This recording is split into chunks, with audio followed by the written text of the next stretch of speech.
Greetings. My name is Cassandra Floyd, also known as the Daughter of the Fates, founder of the Temple of Evolutionary Emergence.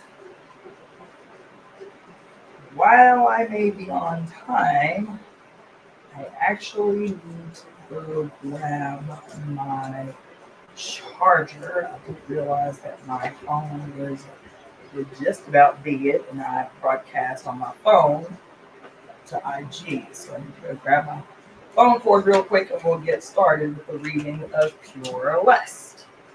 Okay, so just give me a small minute.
All right. This up all ready to go.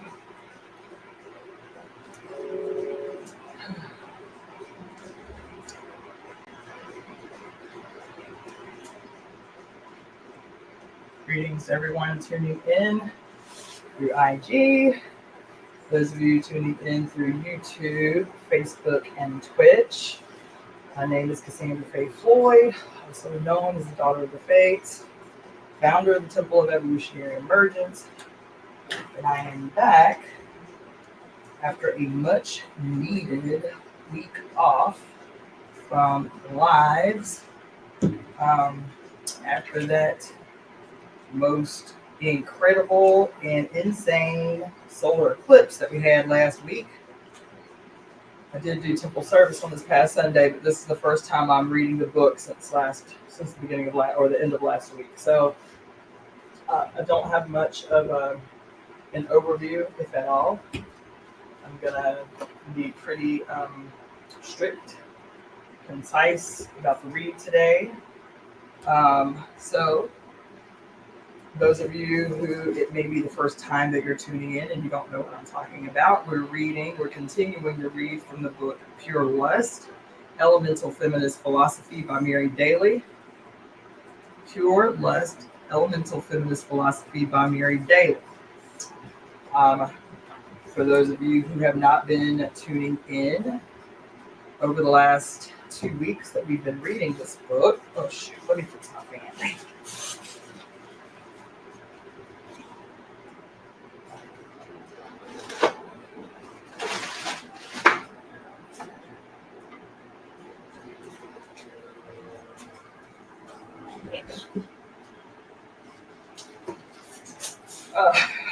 Greetings, Letitia.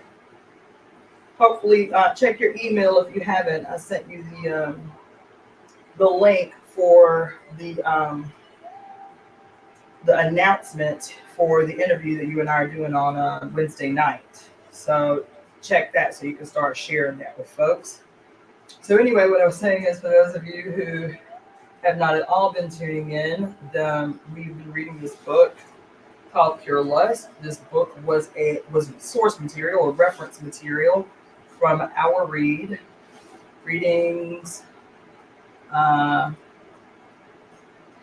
Mariana.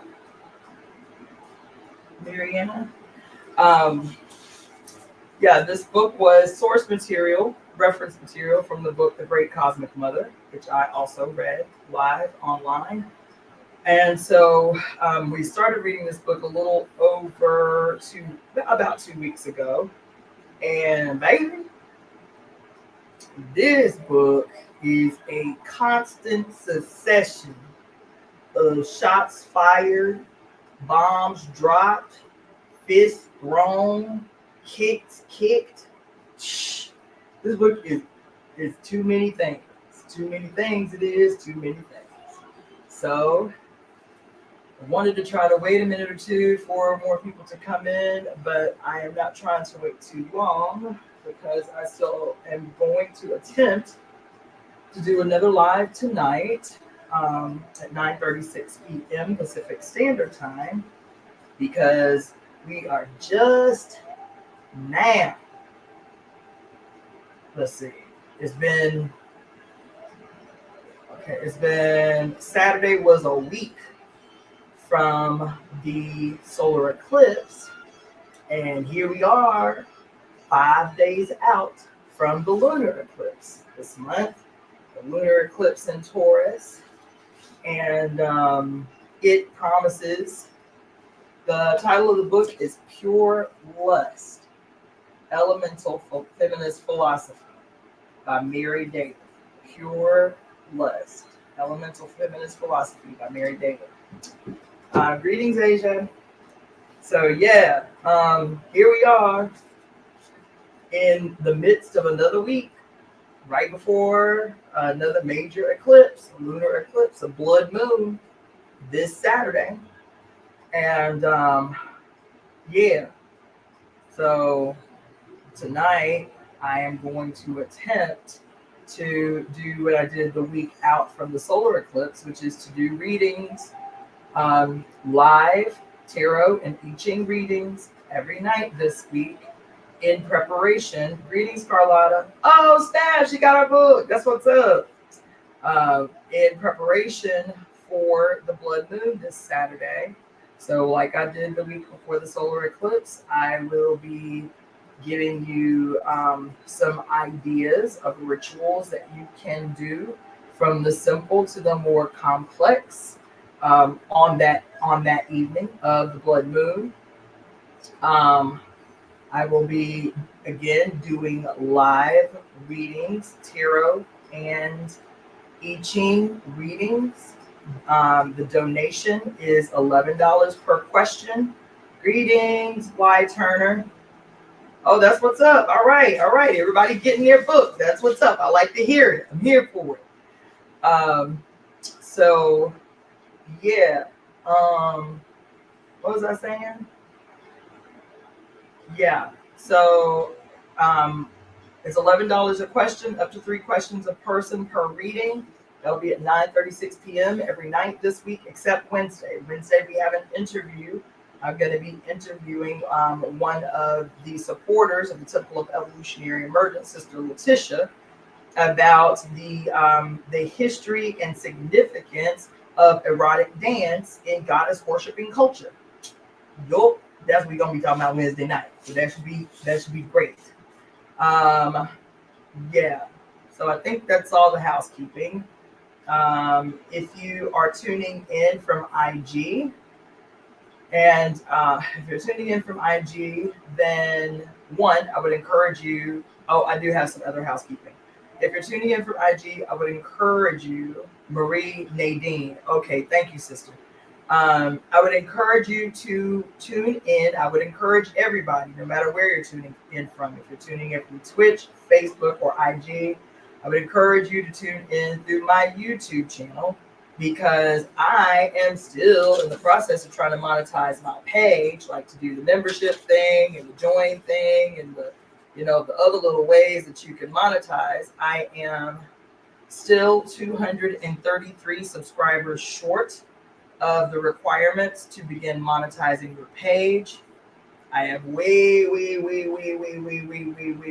surpassed the watch hours necessary. Thank you all very much for that. All it requires is 4,000 watch hours, and then the last year I've gotten 11,600 watch hours. So that's dope. Y'all are watching.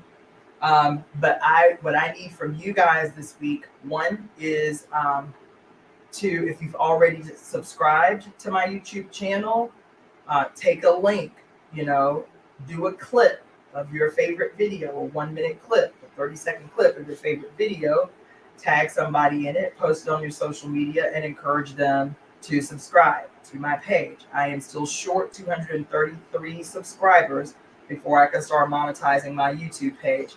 So, and then also I'm trying to really keep better. They send me like analytics every week about how many people watched, how many people tuned in, where they tuned in from. So again, if you're not watching right now, from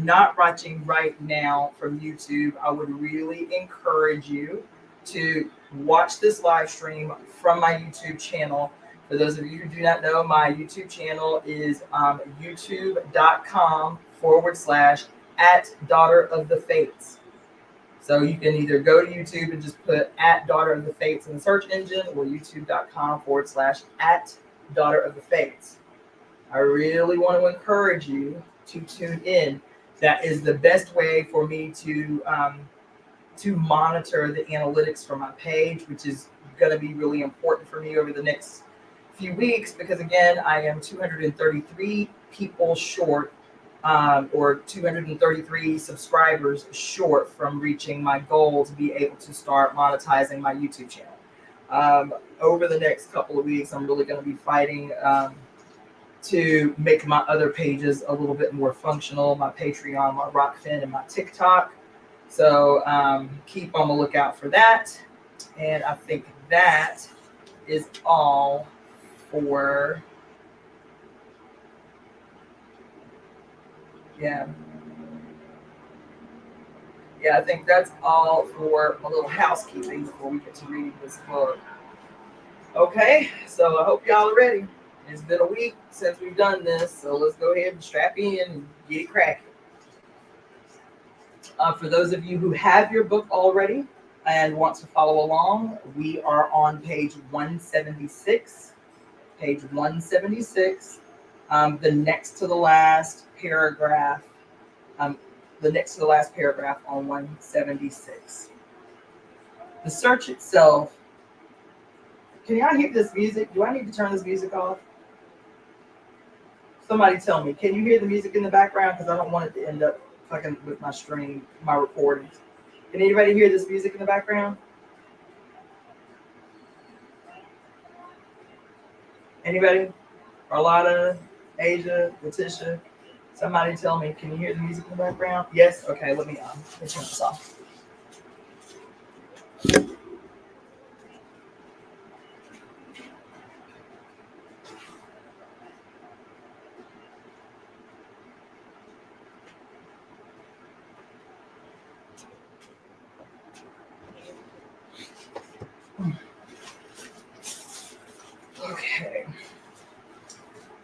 Okay.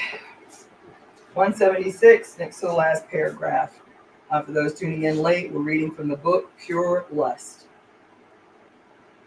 The search itself is part of a process of presentiating our past and future concordance. When feeling unfocused, out of contact with the rhythms of the tidal memory, it is important to realize that this memory is needing only to be realized. Perhaps we can take heart from Rachel Carson's description of a very small green worm known to marine biologists as Convoluta roscafensis, who lives in the sea sand, rising when the tide has ebbed and sinking into the sand when the tide returns. Sometimes scientists transfer a whole colony of these worms into an aquarium where there are no tides. Rachel Carson writes, quote, but twice each day, Convoluta rises out of the sand on the bottom of the aquarium into the light of the sun, and twice each day it sinks again into the sand. Without a brain, or what we would call a memory, or even any very clear perception, Convoluta continues to live out its life in this alien place, remembering in every fiber of its small green body the tidal rhythm of the distant sea. End quote. For women who do not have what we would call a memory, The situation is more complex than that of the convoluted, however. Monique Wittig and Sunday Zig wittily describe the problem of leaks. Quote, there are leaks comparable to water leaks in the consciousness of every person. Many companion lovers begin to fast when confronted with this drain in their memories, their information, their knowledge. Others take baths of volcanic mud or clay in vain. Quote, when the memory leaks, it's forever, says an old song from the concrete age. There are also leaks in interest, leaks in feelings, leaks in energy, leaks in imagination. There is still another kind of leak called a galloping leak, which helps one forget all others. End quote. Lusty women can be glad if there are some galloping leaks of elementary foreground memories, information, and interest. The drain of elemental memory is something else, however, for it falls, it seems, to an almost inaccessible part of the mind. Yet it can be realized. Our efforts need not be in vain. Frequently, though, the conditions of this realization seem to be absent. Virginia Woolf writes, quote, the past only comes back when the present runs so smoothly that it's like the sliding surface of a deep river. Then one sees through the surface to the depths. But to feel the present sliding over the depths of the past, peace is necessary. Holy fucking shit. Oh, oh, oh, oh, oh. Oh, oh, oh, oh my God. Listen, y'all. Oh my God. Listen, but to feel the present sliding over the depths of the past, peace, baby, is necessary. Peace is necessary. Peace is necessary. Why am I saying that? And why am I focusing on that? Because for almost 2 weeks, I was doing readings with you guys from the Medicine Woman Inner Guide Tarot deck, and over and over and over again, while pulling this deck, even the I Ching. There were several times that I pulled the I Ching last week. And what was the message? Over and over and over again.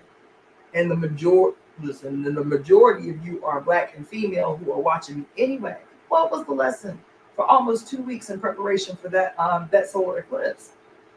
It is, quote, it is only through a well-rested you that I can do my best work. It is only through a well-rested you.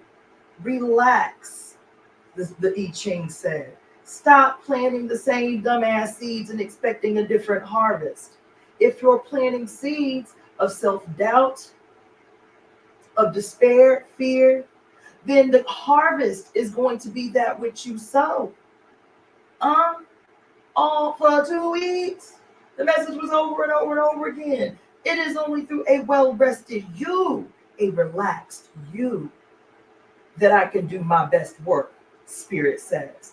Here she say in this book written in 1983, after 2 weeks of us talking about this, when she talks about regaining elemental memory that leaks out as a consequence of patriarchal oppression, but to feel the present sliding over the depths of the past, peace is necessary.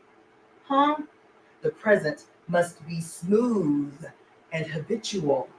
For this reason, that it destroys the fullness of life. Any break, like that of a house moving, causes me extreme distress. It breaks, it shallows, it turns the depth into hard, thin splinters. End quote. Many women can read this with a sense of bitterness. For how often, one might ask, do the lives of most women, quote, run so smoothly? How often is the necessary peace, listen, how often is the necessary peace experienced by women? Yes, Letitia, girl, look. Come on, Letitia. Come on, Letitia. I love it when I can tell people have been paying attention. Come on through, Letitia. How often is it? How often is the necessary peace experienced by women? Women suffer the devastation of constant interruption, doubly multiply doubly multiply when this is combined with the oppressions of class and race, and always by reason of a sexual caste. Yet the point, yet the point is to seize the present moment, to turn even the breaks into opportunities. Realizing potency requires acknowledging the atrocities without turning these into excuses. Oh, oh, oh, oh, oh, oh, oh, oh, oh, oh, oh, shit. Oh my God. What's today's date?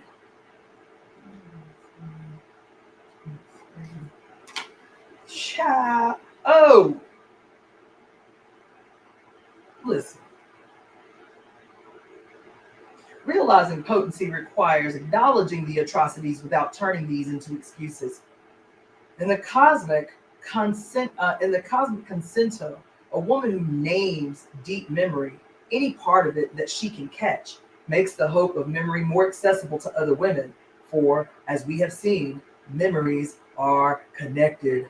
Oh my God. Yo, y'all, sisters and sisters and allies, we got to start having some conversations, baby.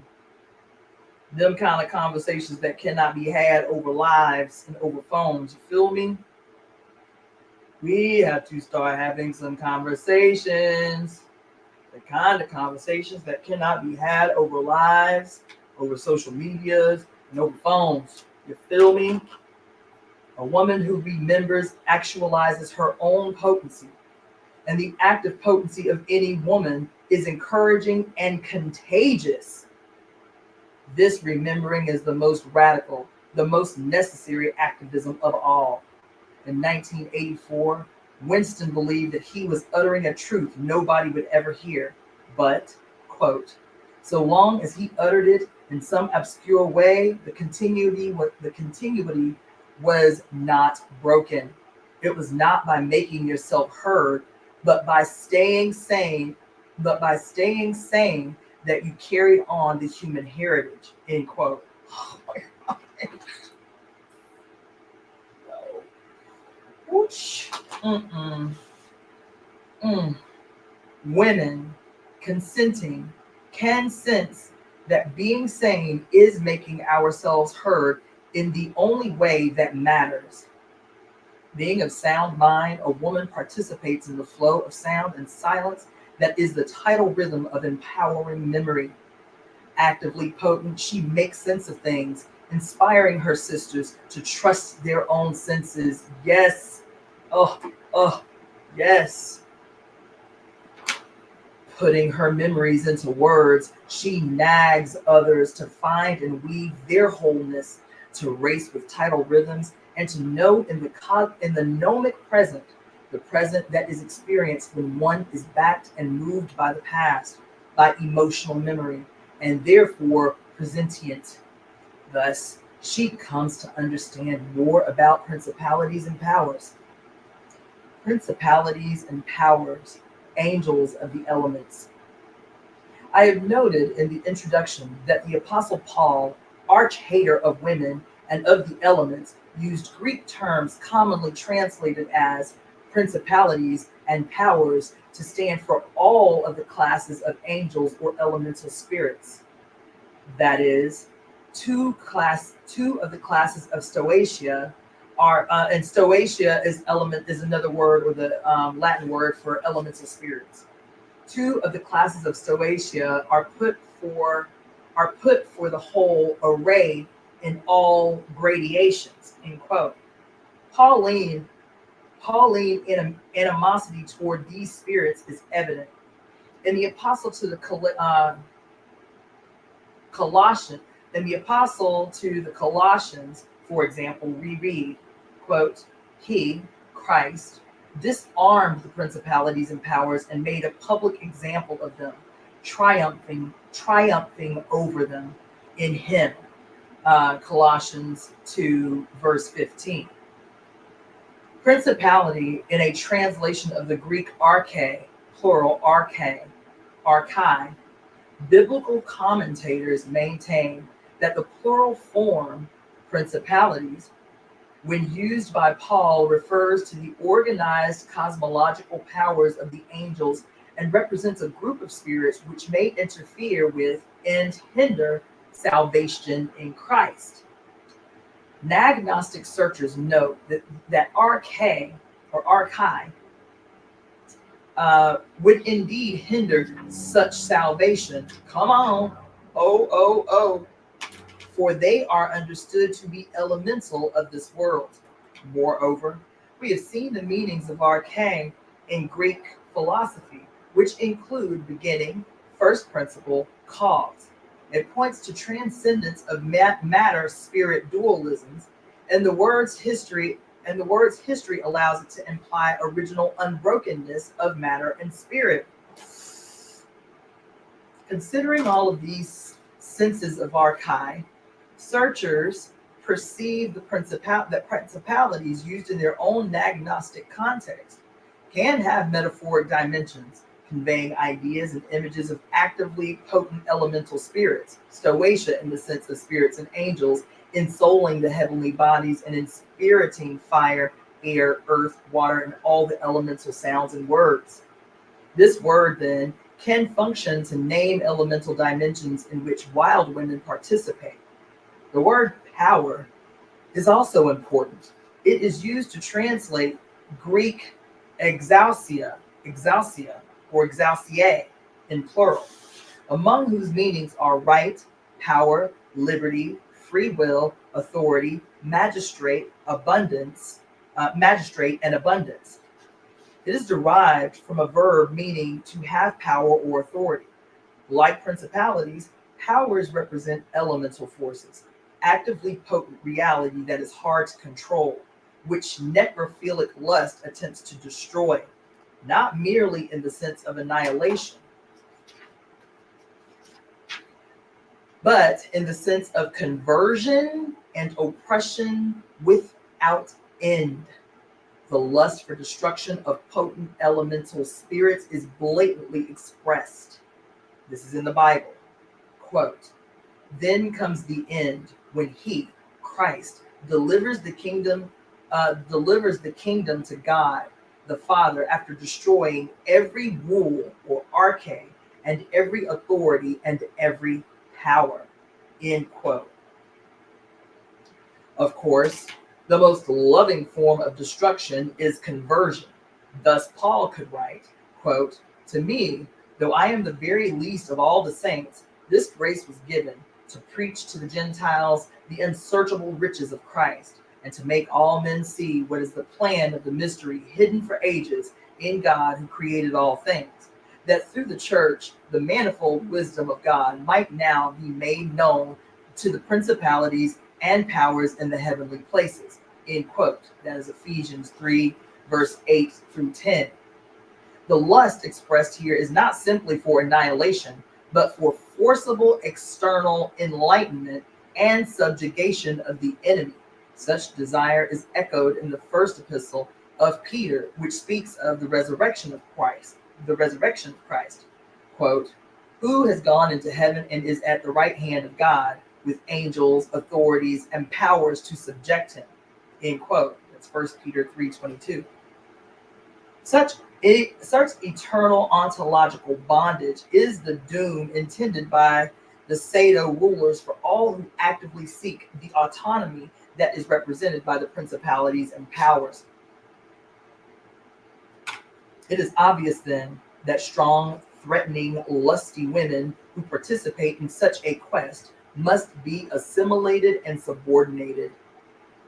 Such then is the Godfather's goal: eternal subjugation of the originally autonomous participants in the reality represented by the elemental spirits. Y'all better come on and act like y'all hearing a word. Listen.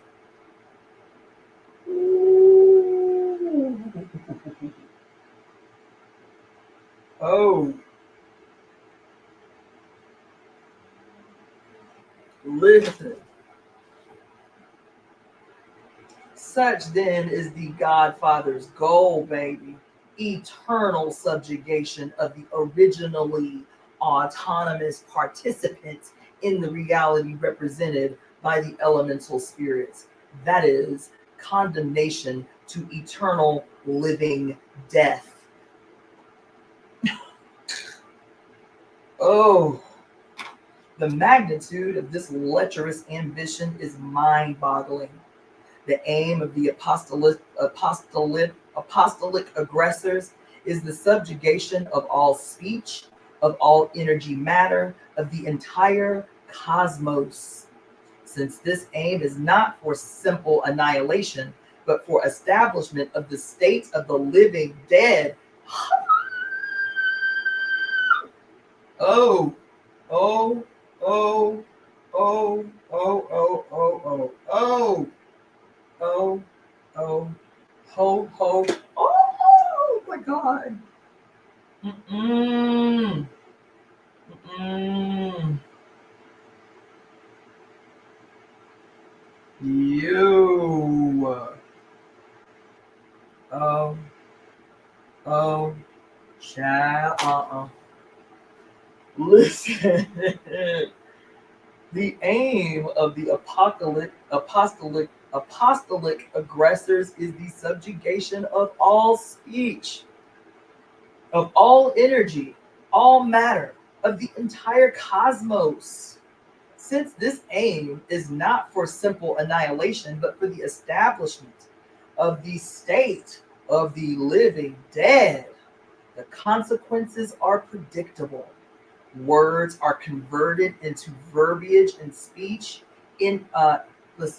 words are converted into verbiage and speech into Legoria. Vital matter is degraded into non-biodegradable plastic, and the cosmos becomes a stage for obscene exploration, at least to the extent that penile projectiles can penetrate.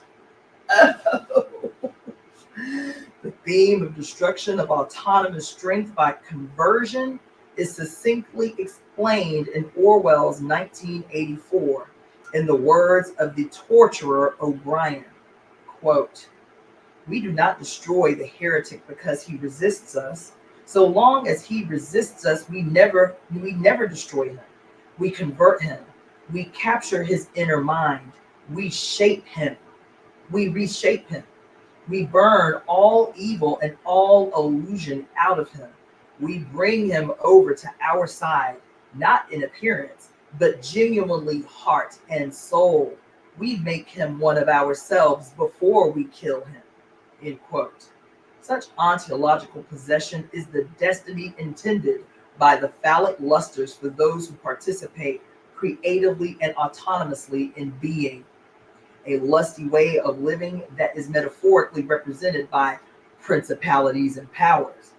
As the Pauline text summarizes this intent, quote, "And ye are complete in him, which is the head of all principality and power," end quote, Colossians 2:10.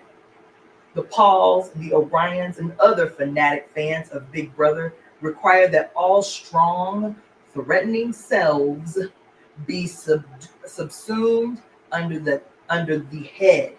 Terrified of elemental sensuality and spirituality, the inspired apostle sputtered, quote, Therefore let no one pass judgment on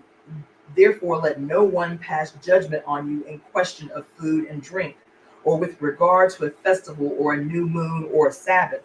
Let no one disqualify you, insisting on self-abasement and the worship of angels, taking his stand on visions, puffed up without reason by his sensuous mind, and not holding fast to the head, from whom the whole body, nourished and knit together through its joints and ligaments, grows with a growth that is from God. Colossians 2:16 through 19. Yes, I agree. Letitia says her imaginative, creative writing skills are on 10. I love it. Yes. Lusty women who are amazingly aware of the new moon and who have learned to be aware of heads and the growths associated with these, judge ourselves, able to judge ourselves. Clearly, it is important that we remember the lore of principalities and powers, of elemental spirits. The activities ascribed to the principalities and powers are vividly depicted in ancient writings, some of which are referred to by scholars as Old Testament apocrypha. One ancient text, the Book of the Conflict of Adam, after discussing the lowest order of angels, guardian angels, and the archangels, states, quote, "The third order is that of the principalities, and their task is to hide themselves to the places where the clouds rise from the ends of the earth, according to the word of David, and to cause the rain to descend from thence upon the earth. All the changes in the air, rain and hail and snow and dust storms and showers of blood, are all produced by them, and to them also belong the storm clouds and the lightning. The fourth order is that of the powers, and their task is the government of all light-giving bodies, such as the sun and the moon and the stars." End quote. It is clear that these angels are seen as spirits of the elements.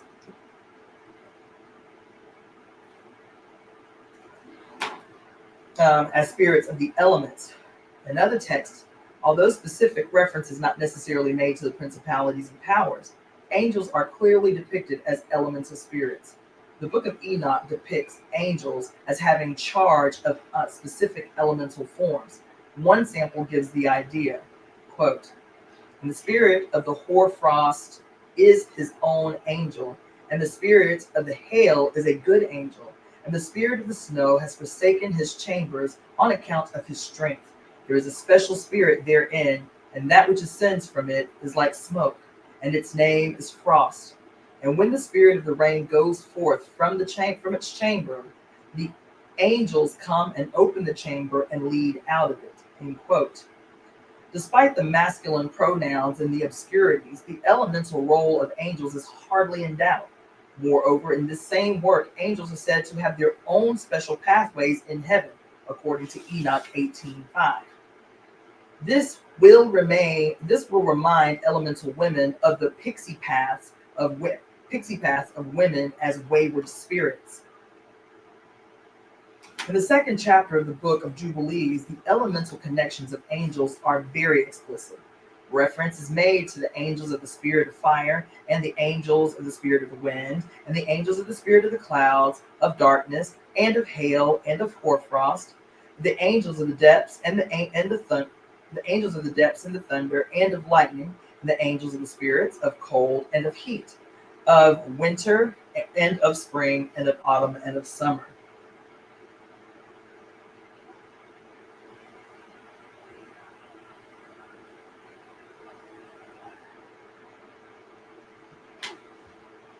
The connections of angels with elements in the canonical, how do you say the canonical, whatever, books of the Old Testament is significant.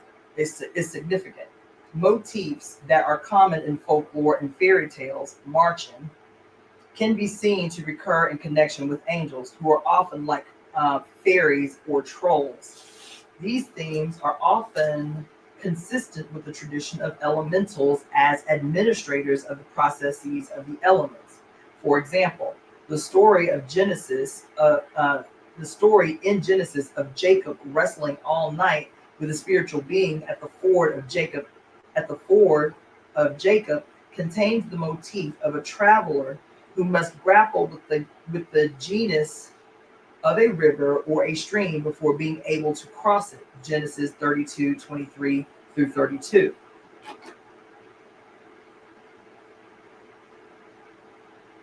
Again, the story in Judges of the angel who appeared to Manoah and his wife and then disappeared in the flame of a sacrifice conjures the familiar theme of the genie who vanishes in the smoke, according to Judges 13 through 20, or Judges 13, 20.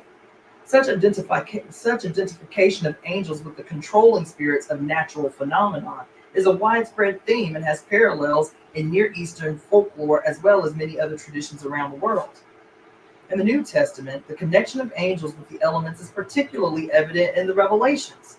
For example, quote, "After this I saw 4 angels standing at the 4 corners of the earth, holding back the 4 winds of the earth, that no wind might blow on earth or sea or against any tree." End quote. Again, in the same work, there are references to the angel who has power over fire, that's Revelation 14:18, and to the angel of water, Revelation 16:5, and to an angel standing in the sun, Revelations 19:17. In these instances, angelic spirits leap out from the background of events and natural phenomena.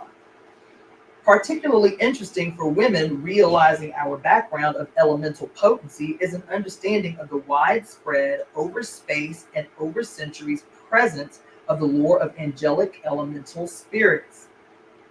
Jacob Grimm, among others, shows that the conception of Stoicia, which has its origin in remote antiquity, has survived in Europe in the ideas and vocabulary of the common people, often as images of tutelary deities. The word tutelary as an adjective means having the guardianship or charge of protecting a person or a thing, guardian or protecting, tutelary goddesses. It is significant that Webster's names goddesses as examples of tutelary spirits. Indeed, there is every reason to see connections between Stoicia, elemental spirits, and goddesses. The moon goddess, for example, has been known as an immortal element. I suggest that there is a subliminal connection in pseudo-spiritual mythic tradition between the spirits represented by the names, principalities, and powers, as signifying the angels of the elements and the spirits of elemental untamed women. Hostile and hateful intent expressed in violent statements about the former are also directed against the latter. Thus, portrayals of Christ as the one who, quote, disarmed the principalities and powers and made a public example of them, triumphing over them in him, can be decoded by prudes as phallic descriptions of and justifications for male breaking, humiliating, and gloating over vanquished women. Oh, yo.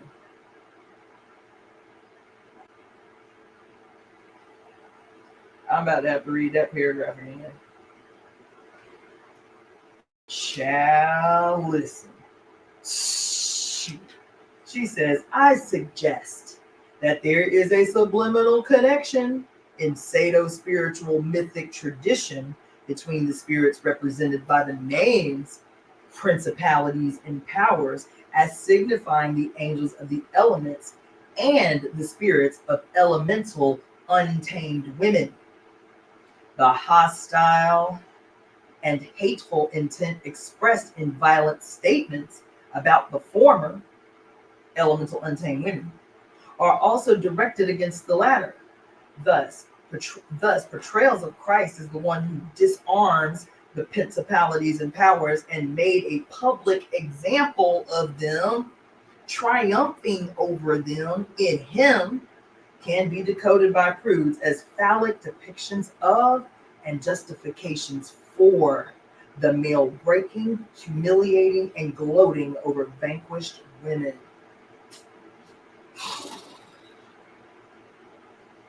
Recognizing this link, we can also see that in the apocryphal as well as in the biblical passages cited above, subliminal acknowledgement of awesome elemental powers which are also in wild women.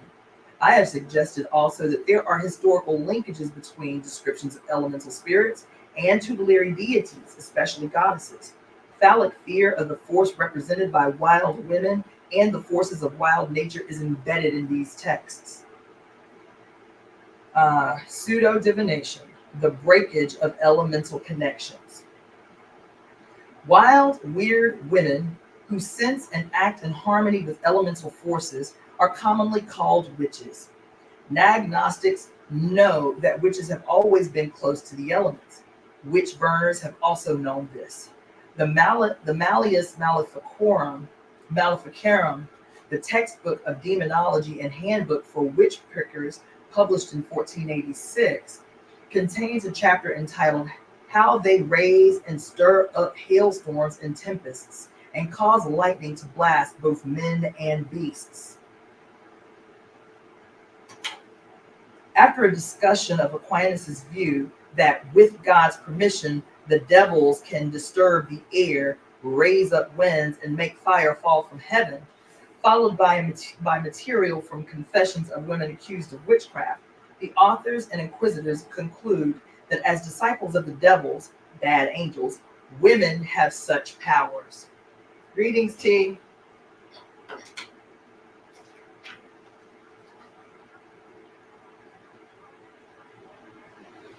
The purpose of the witch craze was to destroy women's connections with the elements and with our elementally spirited selves.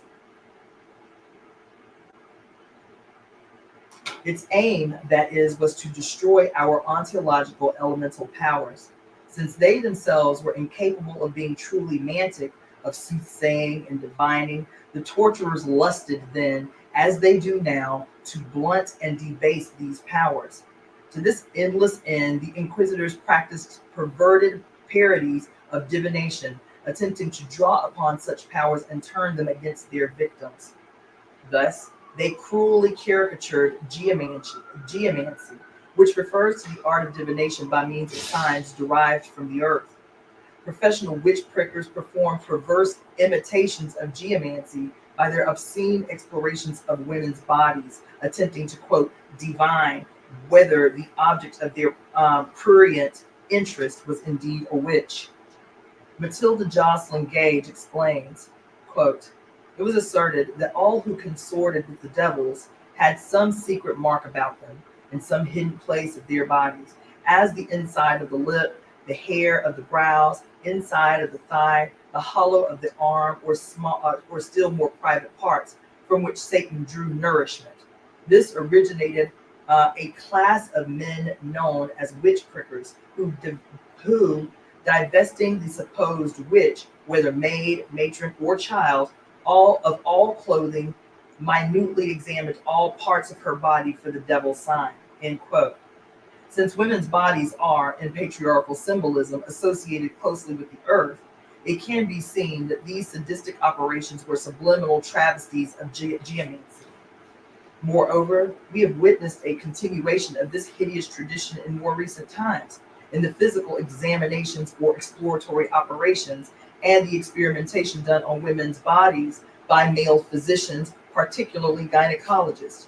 This prurient objectification is experienced by women with varying degrees of resignation, repugnance, and horror. Alice James expressed her experience in her diary. Quote, I suppose one has a greater sense of intellectual degradation after an interview with a doctor than from any other human experience, end quote. Reading this, one knows that interview is a euphemism and that Alice James is referring to a female one that is herself. Of course, some male patients may experience degradation, as Dennis Connors has shown, however. Quote, the role of patient is patterned after the role of a woman. Hence, women patients are doubly cursed.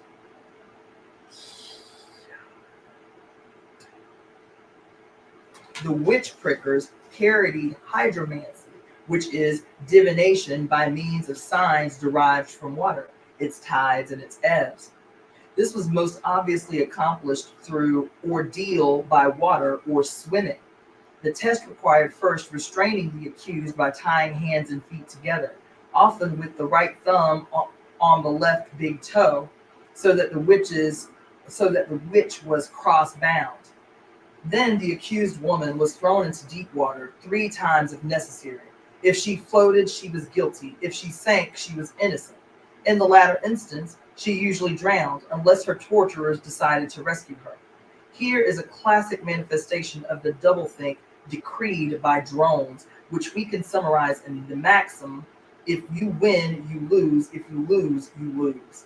The fallacies of their own illogic were lost upon the lechers who promoted such perverse divination by water. King James I pompously proclaimed, quote, "So it appears that God hath appointed for a supernatural sign of the monstrous impiety of witches, that the water shall refuse to receive them in her bosom, and that in her bosom, that have shaken off them the sacred water of baptism, and willfully refuse the benefit thereof." End quote. Although water is not commonly used by today's witch prickers, psychiatric torturers do commonly use the heads I win, tails you lose approach in determining mental illness. In his classic comparison of modern psychiatry with witch finding, Thomas Sazis remarks that in all of his years in psychiatric work, quote, "I have never known a clinical psychologist to report on the basis of a projective test that the subject is a normal, mentally healthy person. While some witches may have survived dunking, no madman survives psychological testing." End quote. Oh. On a wider scale, the therapeutic fathers and the women who follow this train of thought promote the ideology that views all women as psychologically defective, since defective really means deviant. And since any woman with a spark of autonomy is deviant enough from bureaucracy's regulations to have shaken off some of the sacred waters of its baptism, it is impossible to escape from this judgment. The subliminal message of such testing is that you can't win.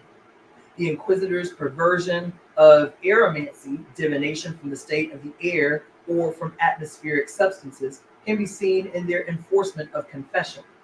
Damn. We have seen that symbolically air is associated with the creative breath of life, and hence speech. Once a woman accused of witchcraft was in chains, she had to confess, but the Inquisitors would feel disgraced if they acquitted a woman. Oh, damn. The fact that the confession was obtained under torture caused no doubt or distress. In fact, this was considered right and just. The authors of the Malleus Maleficarum were indeed just men. They wrote, quote, "Common justice demands that a witch should not be condemned to death unless she is convicted of her own confession." End quote.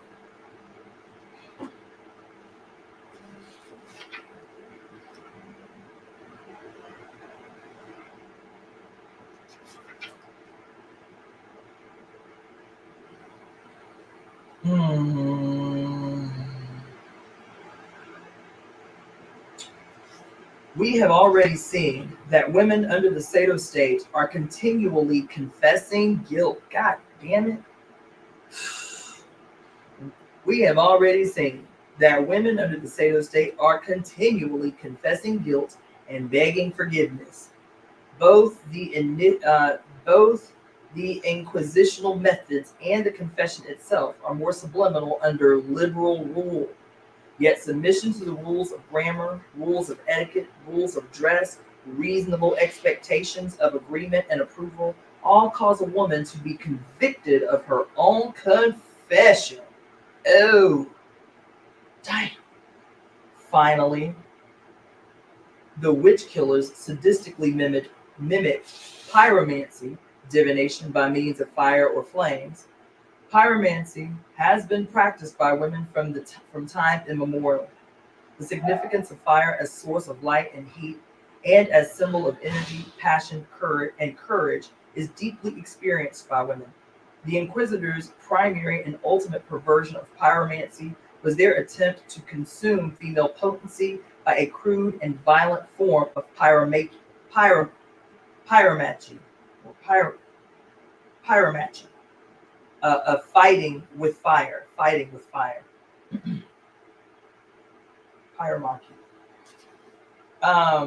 They tried to fight elemental female fire wisdom. They attempted to demolish once and for all female powers of divination by burning women alive. The European witch craze did not succeed in this endeavor, and modern methods of burning are used to further the cause. Under the auspices of the medical establishment, women have been unnecessarily cauterized, subjugated to electric shock treatments, irradiated, embedded with electrodes for behavior modification. The burning continues. God damn. The destruction of women's connections with the elements requires also the destruction of the elements themselves. Recognizing on some level that threatening wild women participate in the elemental powers, the witch burners have attempted to fix, contaminate, pervert the elements, preventing the possibility of female contact with them and divination by them. As Valerie Solanas stated with reason, quote, "He has made of the world a shit pile, end quote. Filling the earth and her waters with chemical pollutants and nuclear weapons and waste, contaminating the air and practicing weather control, planning nuclear holocaust that will destroy the world with artificial fire. The killer male attempts to fix female elemental potency forever by interposing his non-disposable self and his non-biodegradable fabrications between women and the elements. In this divided state, with this plug ugly obstacle between ourselves and our homeland, the elemental world, women distrust our senses and our powers. Pseudo-sublimation is everywhere, massaging our minds with its messages that invite us to sleeping death. The adequate response to this atrocity happens when women choose deeply to focus our fire, our elemental force, the gynergy of spirit and matter, which naturally relates to its own kind. In order to do this, we must understand the problems posed by the prickers' perversions of female creative participation in being. Their attack upon our wild way of being that is metaphorically represented by principalities and powers.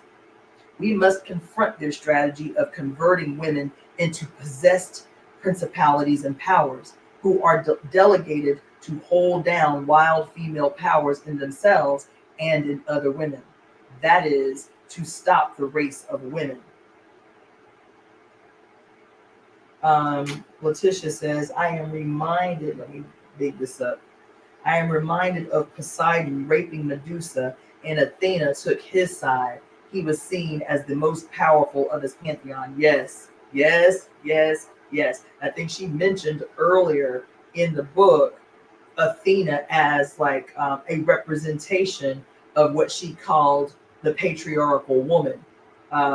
Is that what she called it? The patriarchal woman? I think that's what she called it. Yeah, the patriarchal woman, right? The woman who always sides with patriarchy and becomes the facilitator of horizontal violence upon women. Battles of principalities and powers. This is the last little section I'm going to read. Women who are unveiling the archimage, realizing active potency, are unleashing archaic powers. To be actively potent is to realize and release that which is most dreadful to the impotent priests, the prurient patriarchs, our participation in being. This is dreadful also to women who have not yet realized their own powers. Come on through. Since no one has fully realized her potency, emergence of our own powers is at times terrifying to all women. In this situation, it is predictable that the priestly predators will attempt to use fear-filled women as powers holding down elemental female powers. God. From the evidence I have already presented from the evidence I have already presented, it is clear that the attempt at taming principalities and powers is not new. In fact, this is what the battle of principalities and powers is about. Taming and draining. Hey, Rachel. Oh, dang. Let's see. From the evidence I have already presented, it is clear that the attempt at taming powers and principalities is not new. In fact, it is what the battle of principalities and powers is about. Taming and draining of elemental powers and resistance to this destruction by actualizing of powers. We have seen some important expressions of phallic hatred of the reality represented by the angels of the elements and the Pauline intent that through the church, the manifold wisdom of God might now be made known to the principalities and powers in the heavenly places.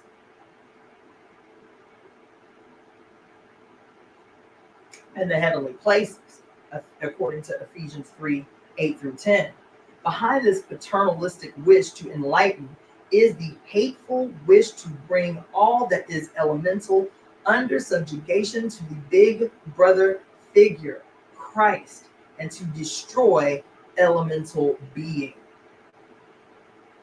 Agnostics should bear in mind that within the anti-elemental Christian mythic world of agnostics should bear in mind that within the anti-elemental Christian mythic world of reversals, there are good angels, those who are subject to Christ, and bad angels, those who choose their own natural happiness and pridefully refuse such subjugation, babe. The male's fear of the spiritual strength of these bad angels who refuse subjection is connected with his own sense of impotence.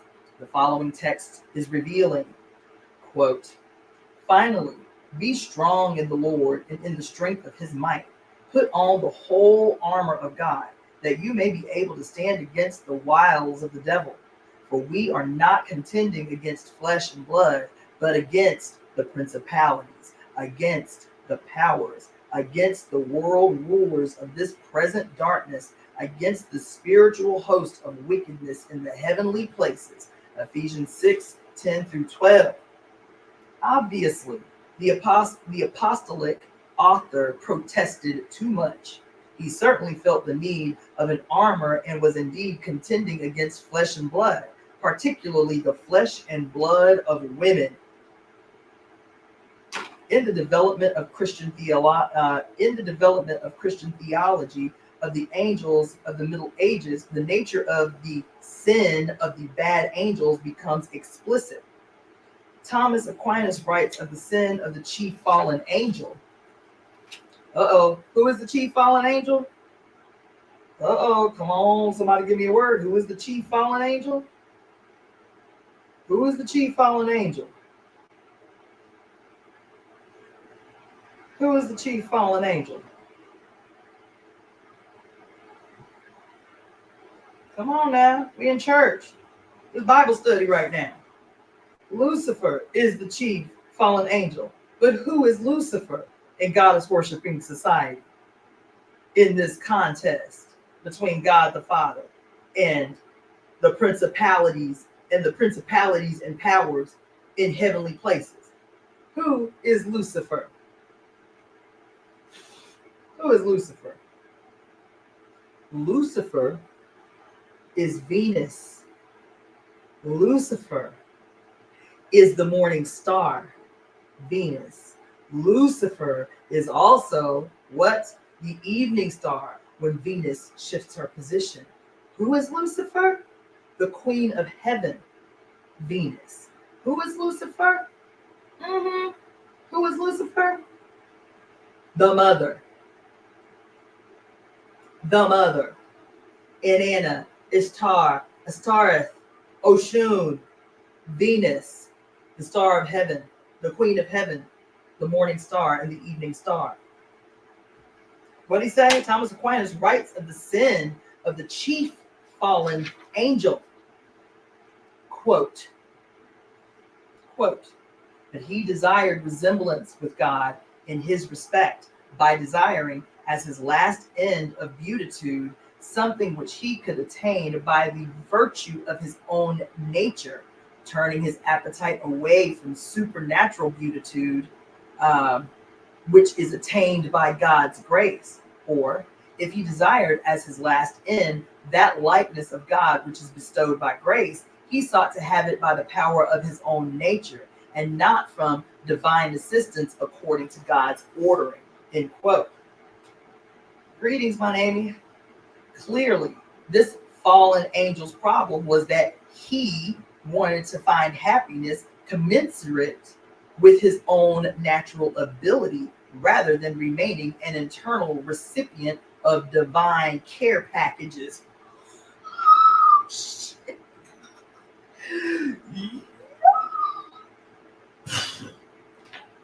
This woman so eloquently shoots fire, pops shots.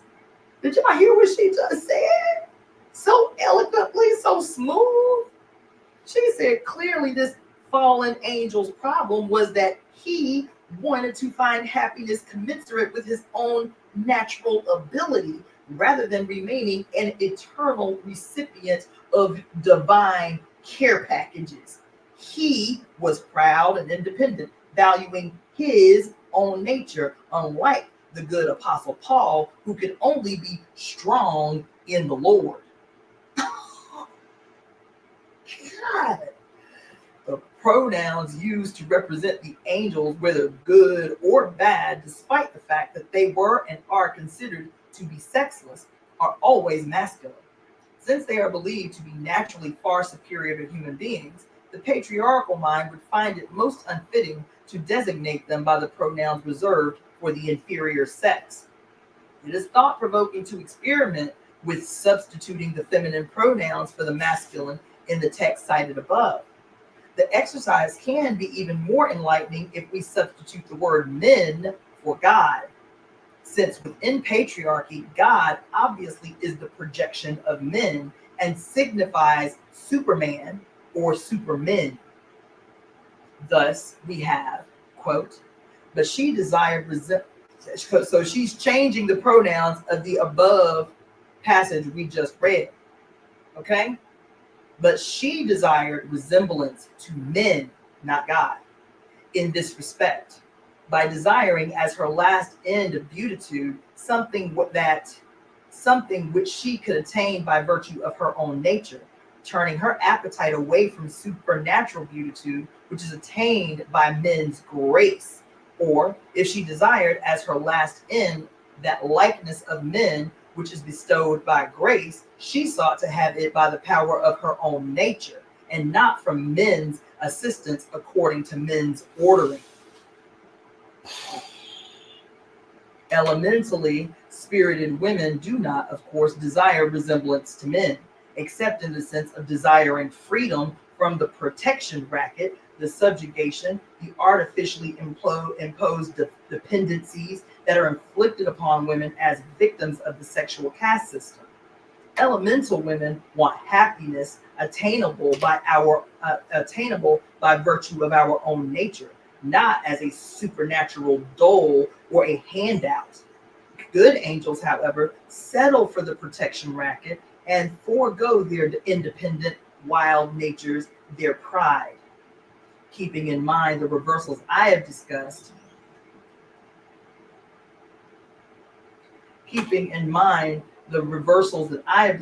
and the Christian wish to believe that elemental spirits are safely under subjugation to Christ and no longer threatening, it is thought-provoking to read descriptions of principalities and powers in the dictionary of angels.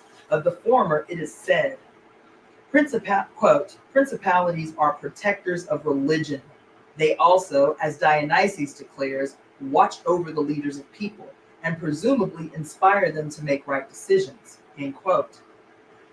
Here we are obviously reading about good, i.e. possessed principalities. One might think of the roles of ministers, wives, and of nuns as protectors of the male religion and of the innumerable political wives, mistresses, and secretaries who watch over the leaders of the people. And of course, prostituted principalities inspire them to make the right decisions. That is, they accept the role of the power behind the throne. Y'all are not hearing right now. She is going off. In the entry under powers, the same author writes, quote, the principal task of the powers is to see to it that order is imposed on the heavenly pathways. The powers, says Dionysus, stop the efforts of demons who would overthrow the world. In Pope Gregory's view, the powers preside over demons. Here is the heart-rending fact. The prostituted powers have been assigned by the patriarchal heads to keep elementally powerful, wayward women in line.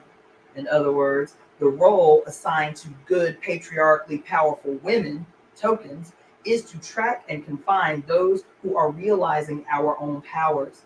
The possessed powers have been trained and delegated to stop the efforts of demons who would try to overthrow the world.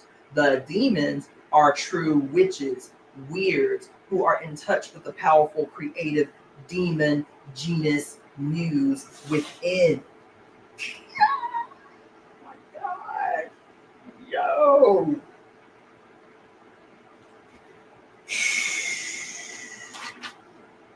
Okay, so there's a little passage here at the bottom I want to read before I move on.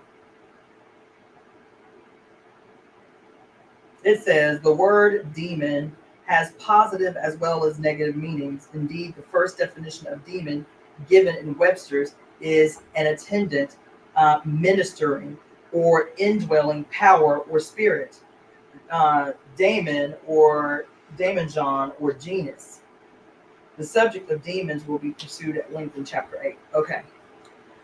And then we just have a little bit left. Wild women realize powers that threaten to overthrow the patriarchal world, y'all. Wild women realize powers that threaten to overthrow the patriarchal world. Not surprisingly, then, possessed powers are delegated to preside over such women. These are women. Child, these are women.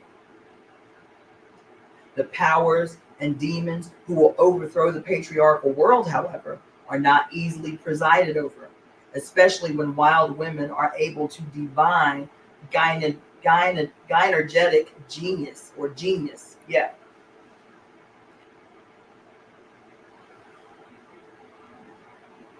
Damn. Okay, I'm going to stop reading there.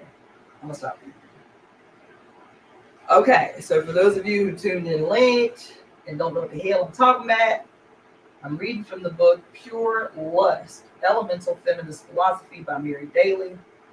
Pure Lust, Elemental Feminist Philosophy by Mary Daly. We've been on this book, let's see. And these stories of goddesses being raped and belittled have been said to have a deeper spiritual subliminal meaning. In reality, it's telling people how to treat those who look like those goddesses. And it's also teaching how to dominate and control those persons. Because what did I tell y'all months back? Rape is and always has been a weapon of war. That's all it is. That's all it is a weapon of war. So these stories always, especially in Greek mythology, always justify and teach males how to dominate women through using this particular weapon of war. Let's see. So anyway, Yeah. So what I was saying is, again, just a little of a reminder from the housekeeping in the beginning. Please go to my YouTube channel. Please tag someone or share any of my videos. Take 30-second clips of my videos to share with others. I still need 233 subscribers before I'm in the position to monetize my page. So please, if you haven't already, subscribe to my YouTube channel, which is at Daughter of the Fates. So go to YouTube and in the search engine, put at one word, Daughter of the Fates, Fates. Like, share, subscribe to my page, you feel me? So I can go ahead and start monetizing my page. I will be back tonight at 9:36. I am going to be strictly disciplined tonight. 1 hour. I am going to do readings. 1 hour. I am going to do readings. So, oh yeah, several of y'all weren't here at the housekeeping. So yes, I'm 233 subscribers from the number that I need to monetize my page. I've already way surpassed my needed watch hours, so that's done. This 233 subscribers that I need is the last benchmark that I need to meet in order to start monetizing my page. Okay, so make sure often as you can, once a week, twice a week, once a day, share at least one video that you have liked or that has moved you in some way with someone who is not yet a subscriber to my YouTube channel, which again is at Daughter of the Fates. Take and highlight my page, copy and paste it in your social medias, your various social medias, you feel me? So that you can share with others. It should not take long for me to get 233 subscribers. Okay, so just share with somebody if you have ever been fed. Thank you, Samara. That's dope. She says I've been binge watching for sure. That's what's up. I appreciate it.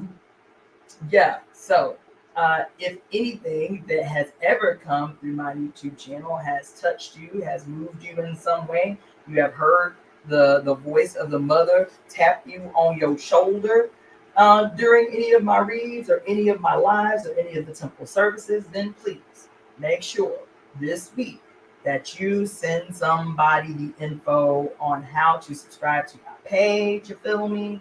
We do have a lunar eclipse, a blood moon coming up this Saturday.